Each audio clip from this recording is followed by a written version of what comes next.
आज मुख्यमंत्री योगी आदित्यनाथ पश्चिमी यूपी के ताबड़तोड़ दौरे पर रहेंगे। सीएम योगी आज नोएडा, गाजियाबाद और मेरठ के दौरे पर रहेंगे।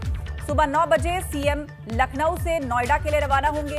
नोएडा में कोविड कमांड सेंटर का वो दौरा करेंगे। इसके अलावा मेरठ में सीएम आईसीसीसी का दौरा करेंगे और जनप्रतिनिधियों और अधिकारियों के साथ एक बैठक भी करेंगे। गाजियाबाद में सीएम कोविड कमांड सेंटर और किसी अस्पताल का निरीक्षण कर सकते हैं। इसके अलावा सीएम योगी आज रात गाजियाबाद में ही रात्रि विश्राम भी करेंगे। सोमवार को सीएम योगी मुजफ्फरनगर और सहारनपुर के दौरे पर रहेंगे, जहां पर अधिकारियों समेत जनप्रतिनिधियों के साथ बैठक कर कोविड नियंत्रण पर वो चर्चा करेंगे। तो सीएम योगी 5 जिलों के दौरों पर है। पश्चिमी यूपी में ये ताबड़तोड़ दौरे हैं। गाजियाबाद, मेरठ, मुजफ्फरनगर, सहारनपुर समेत नोएडा, इन 5 जिलों का दौरा अगले 2 दिन में सीएम योगी करेंगे। आज गाजियाबाद में ही रात्रि विश्राम करेंगे और उसके बाद कल मुजफ्फरनगर और सहारनपुर का दौरा करेंगे। नोएडा भी आएंगे सीएम योगी, कोविड कमांड सेंटर का यहां पर निरीक्षण करेंगे। गाजियाबाद में भी कोविड कमांड सेंटर जाएंगे और अस्पताल का निरीक्षण कर सकते हैं सीएम योगी। उसके बाद आज रात गाजियाबाद में ही रात्रि विश्राम भी रहेगा।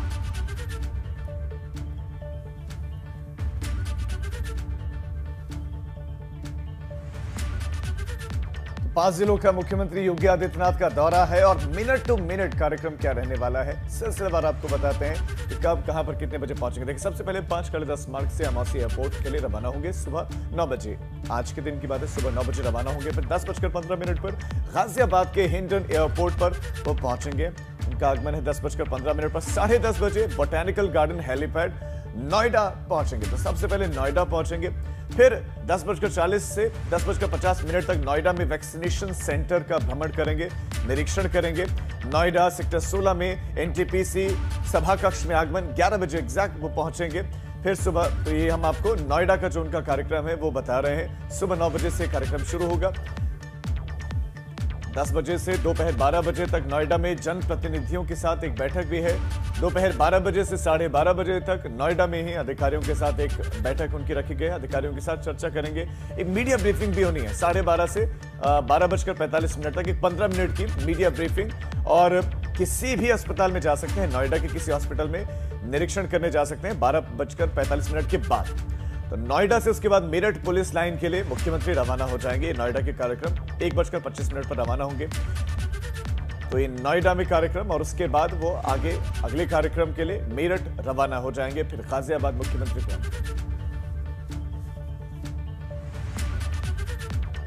उधर यूपी में कोरोना कर्फ्यू लागू करने के बाद लगातार कोरोना संक्रमण के मामलों में कमी आ रही है। पिछले 24 घंटे में 12,547 नए केस सामने आए, जबकि उससे कहीं ज्यादा 28,404 संक्रमित ठीक होकर घर लौट गए।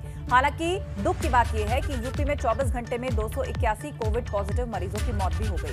एक्टिव केसेस की बात करें तो उत्तर प्रदेश में अब तक 1,77,643 एक्टिव केस हैं और राहत की बात यह कि यह आंकड़ा कई दिनों बाद भी 2 लाख के नीचे आया है। वहीं कोरोना से अब तक 17,238 संक्रमितों की जान जा चुकी है।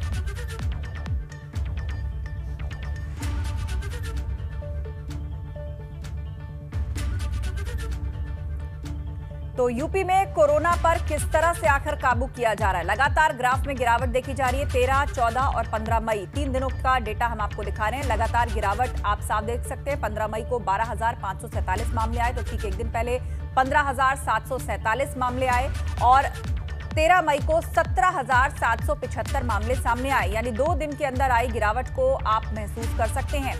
17,000 से लेकर मामले अब 12,000 के पार तक आ चुके हैं। यूपी में एक बार फिर कोरोना कर्फ्यू की अवधि को बढ़ा दिया गया है। यूपी में योगी सरकार ने 5वीं बार लॉकडाउन या कोविड कर्फ्यू बढ़ाया है। अब राज्य में 24 मई तक ये लॉकडाउन रहेगा।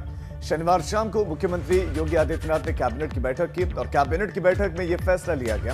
इससे पहले यूपी में 17 मई तक लॉकडाउन बढ़ाया गया था।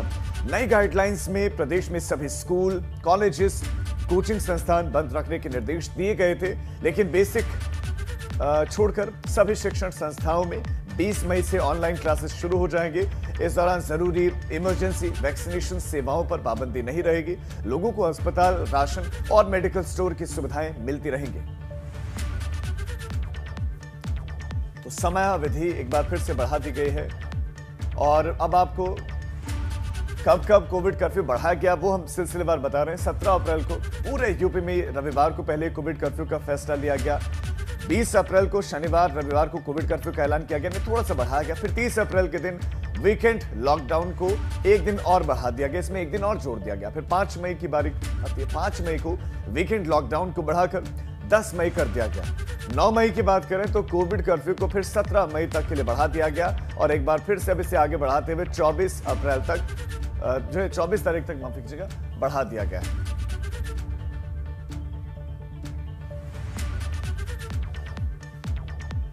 यूपी कैबिनेट की बैठक में यूपी सरकार ने कोरोना कर्फ्यू बढ़ाने के साथ प्रदेश के गरीबों को बड़ी राहत देते हुए सभी रेहड़ी पटरी वालों और छोटे दुकानदारों को हर महीने 1000 रुपए भत्ता देने का फैसला किया। दरअसल कोरोना संकट के बीच कोविड कर्फ्यू की मार सबसे ज्यादा इसी वर्ग पर पड़ रही है, क्योंकि बाजार बंद है। ऐसे में छोटे दुकानदारों और रेहड़ी पटरी वालों का कामकाज ठप पड़ा है। इसी को देखते हुए योगी सरकार अब छोटे दुकानदारों, रेहड़ी पटरी वालों, नाविक, हलवाई, रिक्शा चालकों को 1 महीने के लिए 1000 रुपए भरण पोषण भत्ता देने जा रही है, जिसका फायदा प्रदेश के करीब 1 करोड़ लोगों को मिलेगा।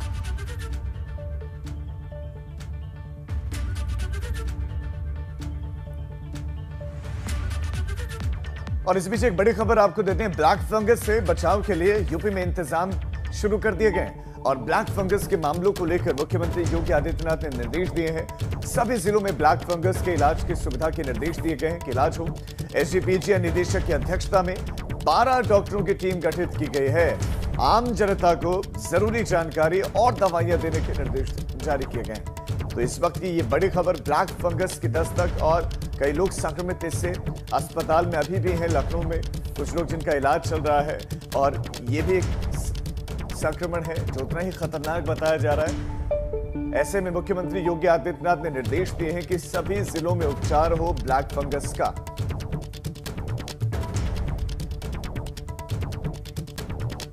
और अब एक बड़ी खबर ग्रेटर नोएडा से। कोरोना रिपोर्ट पोर्टल पर अपलोड करने में लापरवाही देखी जा रही है। कोरोना रिपोर्ट अपलोड करने में शारदा अस्पताल की लापरवाही सामने आ रही है। पोर्टल पर नहीं दर्ज किया जा रहा मरीजों का पूरा पता। 23 अप्रैल से 1 मई तक की रिपोर्ट 10 मई को अपलोड हो रही है। अपलोड की गई सभी 191 रिपोर्ट्स पॉजिटिव हैं। जिला प्रशासन ने एक बार फिर से नोटिस जारी किया है। तो शारदा अस्पताल का नाम सामने आ रहा है कि आखिर मरीजों की रिपोर्ट जो है वो पोर्टल पर अपलोड क्यों नहीं हो रही। 23 अप्रैल से 1 मई तक की रिपोर्ट 10 मई को अपलोड की गई, यानी 10 दिन से 15 दिन से भी ज्यादा का गैप। अपलोड की गई सभी 191 रिपोर्ट पॉजिटिव हैं। इसे लेकर अब एक नोटिस भी जारी किया गया है। ग्रेटर नोएडा से बड़ी खबर, कोरोना रिपोर्ट पोर्टल पर अपलोड करने में शारदा अस्पताल की लापरवाही सामने आई है।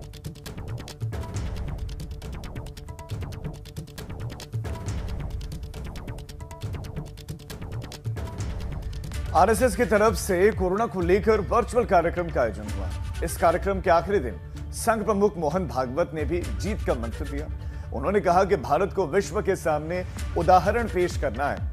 मोहन भागवत ने माना कि मौजूदा स्थिति कठिन और निराश करने वाली है, लेकिन मन को नकारात्मक नहीं होने देना है, क्योंकि पॉजिटिव सोच रखेंगे तभी कोविड पॉजिटिव होने से आप बचेंगे। लेकिन ये सांत्वना के परे दुख है। इसमें तो अपने को अपने आप को ही संभालना पड़ता है। हम अपनी संवेदना बता सकते, बता रहे हैं, और यहां पर्दे पर केवल कोरी संभावना नहीं बता रहे। संघ के स्वयंसेवक सर्वदूर इस परिस्थिति में समाज की जो भी आवश्यकता है उसकी पूर्ति करने के लिए अपने अपने क्षमता के अनुसार सक्रिय है। परंतु ये कठिन समय है। अपने लोग चले गए, उनको ऐसे असमय चले जाना नहीं था, परंतु अब गए, अब तो कुछ नहीं कर सकते। अब जो परिस्थिति है उसमें हम हैं, और जो चले गए वो तो एक तरह से मुक्त हो गए। उनको इस परिस्थिति का सामना अब नहीं करना है, हमको करना है। पीछे हम लोग हैं, हमको अपने आप को और अपने सबको सुरक्षित रखना है। और इसलिए हमको नेगेशनिज्म नहीं चाहिए। कुछ नहीं हुआ, सब कुछ ठीक है, ऐसा हम नहीं कह रहे। परिस्थिति कठिन है, दुखमय है, और अब रुक करते हैं एक बड़ी खबर फिरोजाबाद से मिल रही है, जहां पर 2 डॉक्टरों की कोरोना से मौत हो गई है। सीएमओ ऑफिस में तैनात दोनों डॉक्टर्स कोरोना पॉजिटिव थे। रैपिड रिस्पांस टीम का काम देख रहे थे। डॉक्टर वीरेंद्र सिंह लखनऊ के केजीएमयू में इलाज के दौरान उनकी मौत हुई। डॉक्टर प्रदीप सिंह की आगरा के एसएन मेडिकल कॉलेज में मौत हुई। तो कोरोना के कारण 2 डॉक्टर्स ने भी अपनी जान गंवा दी है। केजीएमयू लखनऊ और एसएन मेडिकल कॉलेज आगरा में 2 डॉक्टर्स की मौत हुई है। इलाज के दौरान डॉक्टर प्रदीप सिंह, जो कि आगरा के एसएन मेडिकल कॉलेज में तैनात थे, उनकी मौत हुई है। और उसके अलावा लखनऊ केजीएमयू में भी एक डॉक्टर की मौत की खबर है।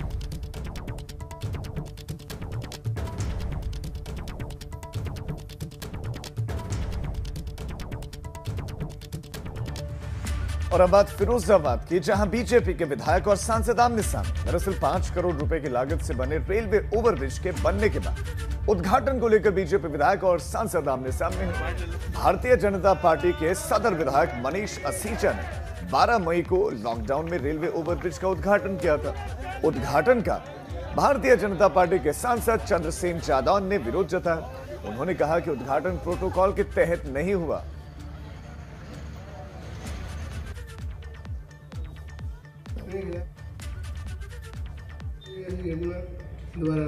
रेलवे पुल का उद्घाटन विधायक मनीष असीचा द्वारा किया गया। मेरे संज्ञान में आया तो मैंने जो है एमडी से इसका विरोध किया और उससे कहा कि हम पर सूचना। वहीं गाजीपुर के गंगा नदी में लाशों के मिलने का सिलसिला नहीं थम रहा। ताजा मामला चोच कपूर शमशान घाट का है, जहां पर काम करने वाले एक शख्स का कहना है कि घाट से लगे हुए पीपा पुल से लोग लाश फेंक कर भाग रहे हैं। पुलिस अधिकारियों के निर्देश पर शवों का अंतिम संस्कार करवाया जा रहा है। हालांकि घाट पर काम करने वाले एक शख्स का कहना है कि लकड़ी की कमी से अभी भी कई शवों का अंतिम संस्कार नहीं किया जा सका है। तो ये तस्वीरें गाजीपुर घाट की हैं। पुलिसकर्मियों ने कई शवों का अंतिम संस्कार करवाया है। हालांकि कहा जा रहा है कि लकड़ियों की कमी है, जिस कारण सभी शवों का अंतिम संस्कार नहीं हो रहा। परिजन शवों को इस तरह नदी में डालकर चले जा रहे हैं, जिसके कारण यहां शवों के मिलने का सिलसिला लगातार जारी है।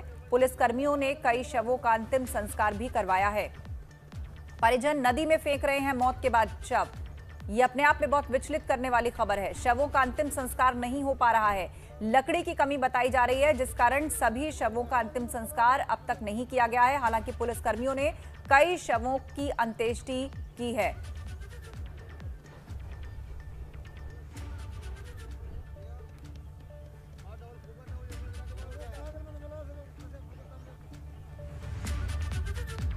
कृषि मंत्री सूर्य प्रताप शाही ने देवरिया में कोविड वार्ड में पहुंचकर मरीजों से दवा और इलाज से संबंधित जानकारियां दी। और इस वार्ड में संक्रमण के 40 मरीज भर्ती थे। इसके साथ ही प्रस्तावित एक नए वार्ड का भी निरीक्षण कर आवश्यक निर्देश दिए। उन्होंने मेडिकल वार्ड का भी निरीक्षण कर भर्ती मरीजों से हालचाल जाना, साथ ही टीकाकरण कार्यों का भी निरीक्षण किया। कंट्रोल सेंटर के सीसीटीवी कैमरे के माध्यम से L2 में भर्ती मरीजों से बात कर इलाज की जानकारी ली। उन्होंने स्वास्थ्य विभाग के अधिकारियों को सही तरीके से इलाज के निर्देश दिए। साथ ही उन्होंने कहा कि दवाओं और आवश्यक संसाधनों की कमी नहीं होनी चाहिए, इसे सुनिश्चित किया जाए।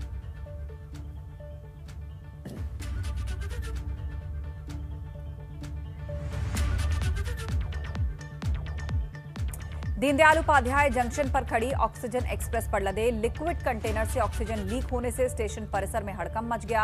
आनंद फानंद में मौके पर मौजूद आरपीएफ कर्मियों ने ट्रेन के साथ चल रहे टेक्निकल स्टाफ की मदद से ऑक्सीजन के लीकेज को बंद कर दिया।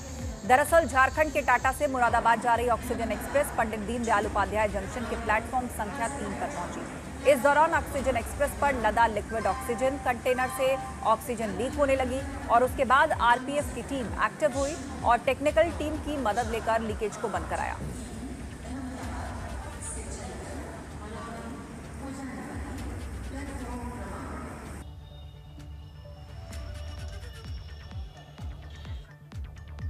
अब बात बरेली की करते हैं, जहां पर ब्लैक फंगस के 2 नए मरीज मिलने से स्वास्थ्य विभाग में हड़कंप मच गया। और सीएमओ का कहना है कि ब्लैक फंगस के अभी और मरीज यहां मिल सकते हैं। कोरोना के बाद अब ब्लैक फंगस के मामलों में तेजी से बढ़ोतरी देखने को मिल रही है, लिहाजा लोगों में दहशत है।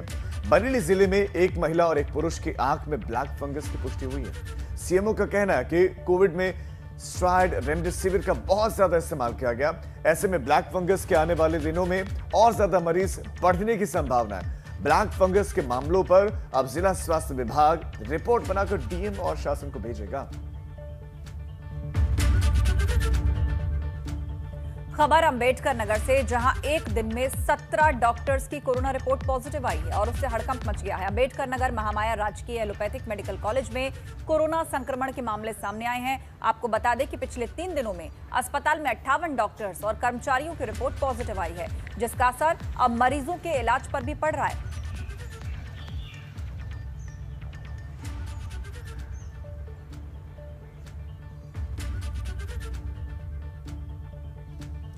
अस्पतालों में बेड के बाद अब शमशान घाट में लकड़ियों की कमी होने लगी है। नोएडा की अगर हम बात करें तो यहां पर रोजाना 4 गुना से ज्यादा लोगों का अंतिम संस्कार किया जा रहा है। स्थिति कितनी खराब है उसका अंदाजा इस बात से लगाया जा सकता है कि 1 महीने के लकड़ी का स्टॉक 10 दिन में खत्म हो गया। जी हां, 1 महीने का लकड़ी का स्टॉक सिर्फ 10 दिन में खत्म हो गया और बाहर से लकड़ियां मंगवाई जा रहे हैं। ये तस्वीरें नोएडा के सेक्टर 94A स्थित एक शमशान घाट की है, जहां पर रोज 7 से 8 लोगों का अंतिम संस्कार होता था। वहीं अब 30 से 35 लोगों का अंतिम संस्कार हो रहा है।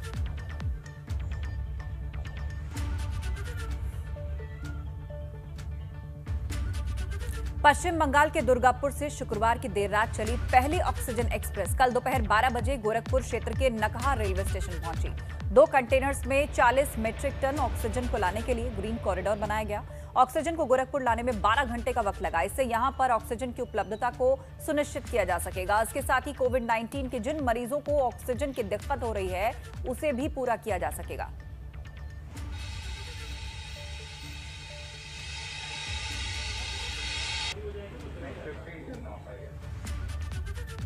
शहरों से हटकर अब कोरोना का प्रकोप गांव तक पहुंच गया। सहारनपुर में एक गांव ऐसा है जहां बीते 15 दिनों में कोरोना संक्रमण से 16 मौतें हुई हैं और इसके बाद ग्रामीण सहमे हुए हैं। प्रशासनिक तौर पर अभी जो व्यवस्थाएं गांव में होनी चाहिए वो नहीं दी गई हैं, जिस कारण कोरोना संक्रमण का खतरा और ज्यादा बढ़ गया है। गांव में एक नवनिर्वाचित प्रधान की संक्रमण की वजह से मौत भी हो गई।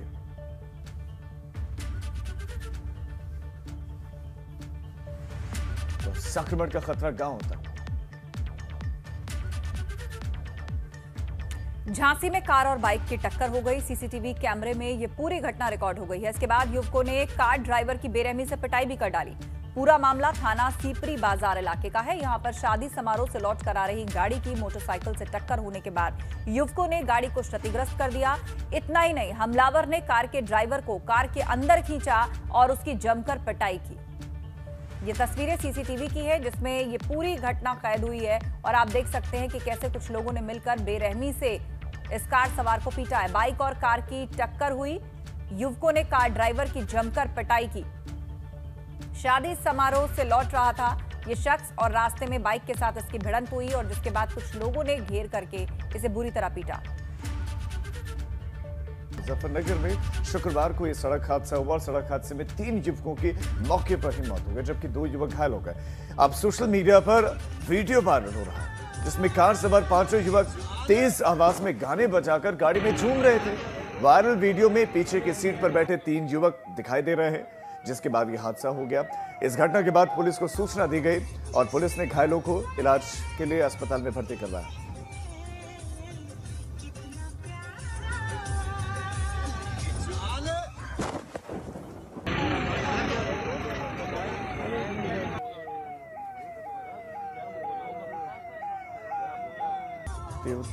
वीडियो है जो इन्होंने खुद बनाया था। गाने सुन रहे हैं तेज आवाज में और अचानक एक्सीडेंट हो जाता है, हादसा हो जाता है और देखिए यहीं पर ये वीडियो धुंधला हो जाता है और उसके बाद का जो मंजर है वो अब आपके सामने है। हादसा हुआ इतना भयावह था कि 3 युवकों की तो मौके पर मौत हो गई। रफ्तार गाड़ी की कितनी रही होगी आप अंदाजा लगा सकते हैं, क्योंकि झूमते हुए ये सब युवा जा रहे थे, गाने तेज आवाज में बजाए जा रहे थे और ये मुजफ्फरनगर का वीडियो है। तो लॉकडाउन में ये लोग कहां जा रहे थे? तेज आवाज में गाने बजाए जा रहे थे और सड़क हादसा हो गया। उधर पीलीभीत में तैनात सिपाही ने खुद को गोली मारकर आत्महत्या कर ली। सिपाही ने मौत से कुछ देर पहले अपने फेसबुक अकाउंट से वीडियो बनाकर पुलिस विभाग पर प्रताड़ना का आरोप लगाया। आत्महत्या करने की घटना से पुलिस महकमे में हड़कंप मच गया। इस घटना के बाद पुलिस महकमे पर अब सवालिया निशान भी खड़े हो गए हैं। तो एक सिपाही ने खुद को गोली मारकर आत्महत्या कर ली। उससे पहले पुलिस विभाग पर कई तरह के उसने आरोप भी लगाए और फिर गोली मारकर अपनी जान दे दी। इस पूरी घटना के बाद पुलिस महकमे पर कई सवाल उठ रहे हैं।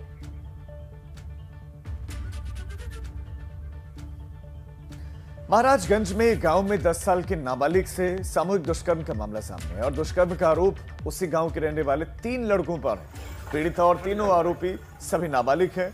आरोप है कि उसी गांव के रहने वाले लड़कों ने नाबालिग को बहला फुसलाकर नहर के पास बुलाया, फिर बारी बारी पीड़िता के साथ दुष्कर्म की घटना को अंजाम दिया। आरोपियों की उम्र 13 साल, 11 साल और 9 साल है। सभी आरोपियों ने अपना जुर्म कबूल कर लिया।